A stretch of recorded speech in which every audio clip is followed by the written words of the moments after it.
অনেক বড় breaking news. India versus south Africa series থেকে ছিটকে গেল আকসার প্যাটেল এবং তার রিপ্লেসমেন্টও ভারত ঘোষণা করে দিয়েছে। তো কে এসছে আকসার প্যাটেলের পরিবর্তে অবশ্যই তোমাদেরকে এই ভিডিওতে জানিয়ে দেবো। তো ভিডিও ক্লাস অবধি দেখতে থাকো, আর চ্যানেলে নতুন হয়ে থাকলে চ্যানেলটিকে ফলো আর সাবস্ক্রাইব করে দেবে এবং লাইক শেয়ারও করে দেবে। তো চলো ভিডিওটাকে শুরু করি। ভারত আর সাউথ আফ্রিকার মধ্যে 5 ম্যাচের টি-20 সিরিজ এখন চলছে এবং এখন পর্যন্ত 3টে ম্যাচ হয়েছে এবং 2টো ম্যাচ এখনো বাকি আছে। ভারত জিতেছে 2টো ম্যাচ এবং সাউথ আফ্রিকা জিতেছে 1টা ম্যাচ এবং এখনো 2টো ম্যাচ বাকি আছে সাউথ আফ্রিকার বিপক্ষে।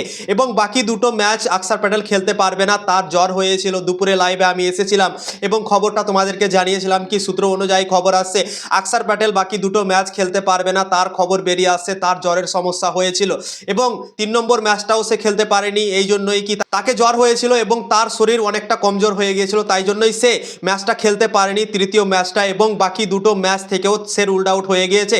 অফিসিয়ালভাবে বিসিসিআই ঘোষণা করে দিয়েছে কি আকসার প্যাটেল রুলড আউট এই সিরিজ থেকে এবং তার রিপ্লেসমেন্টও ঘোষণা করে দিয়েছে ভারতীয় দল। তো আকসার প্যাটেল এর পরের সিরিজ নিউজিল্যান্ডের সাথে আছে। তো আকসার প্যাটেল অনেক ইম্পর্টেন্ট প্লেয়ার ভারতের দল থেকে, ঠিক আছে। নিউজিল্যান্ডের সাথে ভারতীয় দল 5টা টি-20 ম্যাচ খেলবে এবং সেই সিরিজটা ভারতের জন্য খুবই ইম্পর্টেন্ট টি-20 বিশ্বকাপের আগে। এবং ভারতীয় দল কোনো রিস্ক নিতে চাইছে না আকসার প্যাটেলের সাথে, ঠিক আছে। খুব একটা বেশি সময় আর বেঁচে নেই নিউজিল্যান্ড সিরিজ শুরু হতে। তো তাই জন্যই তাকে এই 2টো ম্যাচ থেকে রেস্ট দেওয়া হয়েছে এবং তাই জন্যই বলা হয়েছে কি তুমি রেস্ট করো এবং নিউজিল্যান্ডের সাথে যে সিরিজটা হতে চলেছে সেই সিরিজে তুমি খেলবা। তো ইন্ডিয়া ভার্সেস সাউথ আফ্রিকা 2টো বাকি ম্যাচ আছে টি-20তে, সেই 2টো ম্যাচ খেলতে পারবে না আকসার প্যাটেল, রুলড আউট হয়ে গিয়েছে এবং তার জায়গায় শাহবাজ আহমেদকে নিয়ে নিয়েছে। বেঙ্গলের player Shahbaz Ahmed bowling batting দুটোই করে, সেম টু সেম আকসার প্যাটেলের মতোই প্লেয়ার। আকসার প্যাটেল বাঁ হাতে বল করে ব্যাট করে, ঠিক আছে। শাহবাজ আহমেদও বাঁ হাতে বল করে বাঁ হাতে ব্যাট করে। তো same to same like to like replacement নিয়েছে ভারতের দল আকসার প্যাটেলের জন্য, ঠিক আছে। শাহবাজ আহমেদকে তো তোমরা চিনতে পারো, আরসিবি দল থেকেও সে খেলেছে, তারপর লখনৌ সুপার জায়ান্টসের দল থেকেও খেলেছে, হায়দ্রাবাদের দল থেকেও খেলেছে।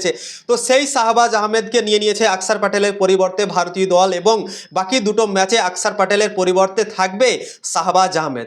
তো শাহবাজ আহমেদও অসাধারণ একটা প্লেয়ার, আমরা জানি সব জিনিসে ভালো পারফরমেন্স করে, অলরাউন্ডারের ভূমিকা পালন করে, ব্যাটিং বোলিং ফিল্ডিং 3 জায়গায় কন্ট্রিবিউশন করতে পারে ভারতীয় দল থেকে। তো নো ডাউট দুর্দান্ত একটা রিপ্লেসমেন্ট ভারত ঘোষণা করেছে আকসার প্যাটেলের পরিবর্তে।